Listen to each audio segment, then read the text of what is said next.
马来西亚预计将在2038年耗尽所有的石油资源，并退出石油生产国行列。届时，马来西亚的财政恐将崩溃，人民被迫加贵油。Petronas 国有公司将无法在每年贡献几百亿马币来帮助马来西亚人民抗击通货膨胀。马来西亚目前是亚洲第4、东南亚第2，仅次印尼的石油生产国，和世界第3大液化天然气 （Liquefied Natural Gas） 的出口国。截至2023年1月，马来西亚已踏明石油储量为69亿桶，天然气储量为32.1万亿立方。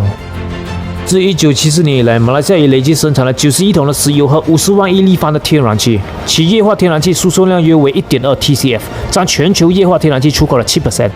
主要出口给东北亚的亚洲3大经济火车头中国、日本还有韩国。根据沃米的数据显示，马来西亚日均产量约为76万桶石油，排名世界第25，比越南、文莱、澳洲等都多，在东盟里仅次印尼而已，其中大部分是从海上油田开采的。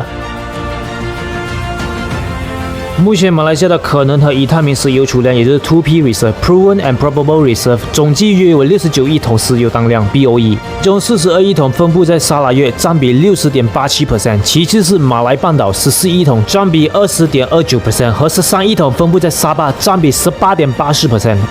我知道有很多马来西亚人，尤其是东马人，总是觉得西马偷了东马的石油才会那么的发达。但从这个数据来看，其实西马本身也是产油的，而且产量还是多过沙巴，仅次沙拉越。Hello， 大家好，我是尼克斯。尼克是一个专注提供国际知识的频道。如果你没关注的话，现在是时候关注了，还要记得打开你的小铃铛哟，我会每周更新。上一期我们就谈到了 Petronas 每年砸几百亿在帮马来西亚人民压着上涨的生活成本。如果你还没看的话，请按上面的链接去看呗，或等下来频道找也行。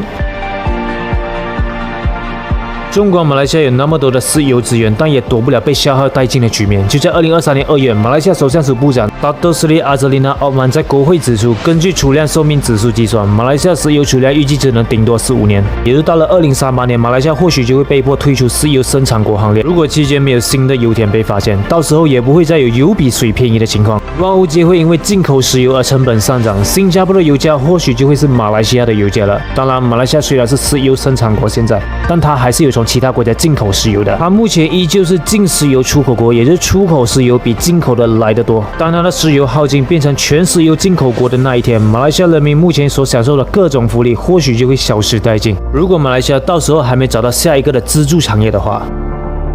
根据2006年的数据，马来西亚每天就消耗了70万8千桶的石油。马来西亚的石油消费量位居世界第28名，比部分的发达国家消耗的能源还要多，占世界消费量的 0.7%。而马来西亚每天人均消耗 0.94加仑的石油，这是基于2016年的人口数据，人均每年会消耗344加仑，也就是8桶石油。